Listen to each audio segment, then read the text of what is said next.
तो आज हम दो बहुत ही डरावनी मॉडर्न भूतिया कहानियों को समझने की कोशिश करेंगे, ये जानने के लिए कि आखिर डर पैदा कैसे होता है। हम देखेंगे कि कैसे बिल्कुल अलग अलग जगहें और अलग अलग तरह के राक्षस एक ही तरह का खौफ पैदा करते हैं, और वो है कहीं फंस जाने का खौफ। तो चलिए इसी बात से शुरू करते हैं, इस एक लाइन से, जो एक ऐसे सफर की कहानी बताती है जिसका कोई अंत नहीं। ये सिर्फ एक वार्निंग नहीं है, ये तो एक ऐलान है कि अब हकीकत के सारे नियम कानून टूट चुके हैं। तो हमारी कहानी के सेंटर में है दो लोग, दोनों का नाम आर्यन, और दोनों फंसे हुए हैं एक ही बुरे सपने में। दोनों को लगता है कि वो एक मामूली सा काम करने निकले हैं, पर उन्हें जरा भी अंदाजा नहीं कि वो एक ऐसे जाल में पैर रख चुके हैं जो खास उन्हीं के लिए बिछाया गया था। तो देखिए, एक तरफ है एक आर्यन जो एक सुनसान भूतिया हवेली में दाखिल हो रहा है, और दूसरी तरफ है दूसरा आर्यन जो एक डरावनी सड़क पर खो गया है। दोनों को पता भी नहीं कि वो एक बुरे सपने में घुस चुके हैं। एक बंदा अपनी पुरानी जायदाद का मसला सुलझाने आया है, दूसरा बस अपनी नौकरी कर रहा है, पर अंजाम दोनों का एक ही होने वाला है। अच्छा, हर हॉरर कहानी में एक सीन जरूर होता है ना? वो चेतावनी वाला सीन, एक सलाह का टुकड़ा जिसे हमारा हीरो हमेशा हमेशा नजरअंदाज कर देता है। और बस यही वो पल होता है जब वो अपनी अक्ल लगाकर अपनी किस्मत पर ताला लगा देता है। और यहीं पर कहानी का रुख पलट जाता है। दोनों आर्यन, जो आज के जमाने के पढ़े लिखे लड़के हैं, वो इन चेतावनियों को या तो अंधविश्वास मानकर उड़ा देते हैं या फिर पागलपन समझकर। उन्हें इस बात का बिल्कुल भी एहसास नहीं होता कि ये कोई बकवास नहीं थी, बल्कि ये जिंदा बचने का वो आखिरी मौका था जो उन्हें दिया जा रहा था। तो अब कहानी आगे बढ़ती है और ये जगहें खुद ही एक जेल बन जाती हैं।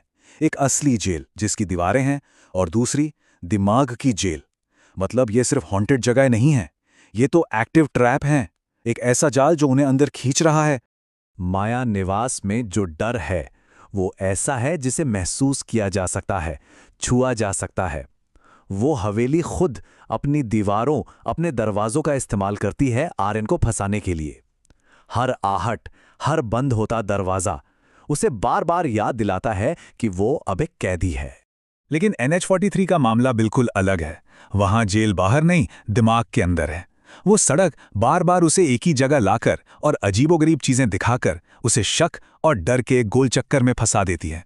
आसपास का माहौल ही एक हथियार बन जाता है और उसे खुद अपनी आंखों और कानों पर यकीन नहीं होता। तो सवाल ये है कि इन जालों के पीछे है कौन?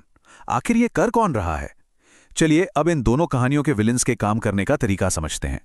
एक की पहचान तो साफ है, लेकिन दूसरा तो एक पहेली है। तो माया निवास की विलन है एक पिशाचनी, जो हमारी लोक कथाओं का एक जाना माना कैरेक्टर है, और उसका मकसद भी बिल्कुल साफ है, लोगों को लुभाना और उन्हें खत्म कर देना। वो एक शिकारी है जिसका तरीका सदियों से आजमाया हुआ है, और उसका तरीका देखिए कितना कैलकुलेटेड और सिस्टमैटिक है। वो इंसानी कमजोरी को ही अपना सबसे बड़ा हथियार बनाती है। वो हवेली पर हमला नहीं करती, वो तो अंदर से ही उसे जीत लेती है। लेकिन सोचिए, क्या हो अगर विलन का कोई चेहरा ही ना हो?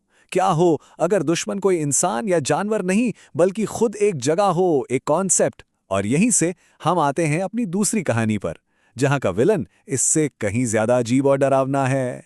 आखिर जब दुश्मन का चेहरा ही ना हो तो कोई लड़ेगा कैसे? चकवा जो है वो जिस्म पर हमला नहीं करता, वो सीधा आपकी रियलिटी पर, आपकी हकीकत पर हमला करता है। वो शिकार को इतना कंफ्यूज कर देता है कि उसे अपनी ही आंखों कानों पर शक होने लगता है, जब तक कि वो पूरी तरह से टूट ना जाए। मतलब वो आपको डराता नहीं है, वो खुद डर बन जाता है। और यहीं पर दोनों कहानियां एक ही पॉइंट पर आके मिलती हैं। असली हॉरर किसी मॉन्स्टर से भागना नहीं है।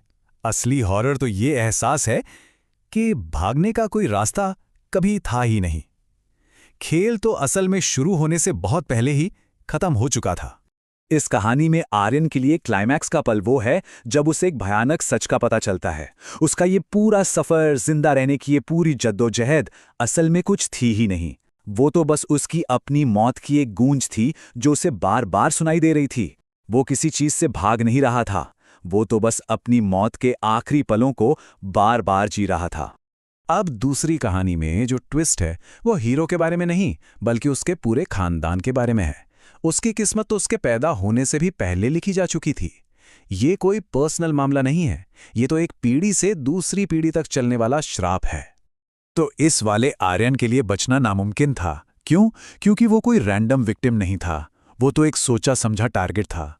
वो उस हवेली में कोई बेचने वाला बनकर नहीं आया था, वो तो दशकों पुराने एक इंतकाम की कहानी का आखिरी चैप्टर पूरा करने आया था। एक ऐसी कहानी जो उसके जन्म से बहुत पहले शुरू हुई थी।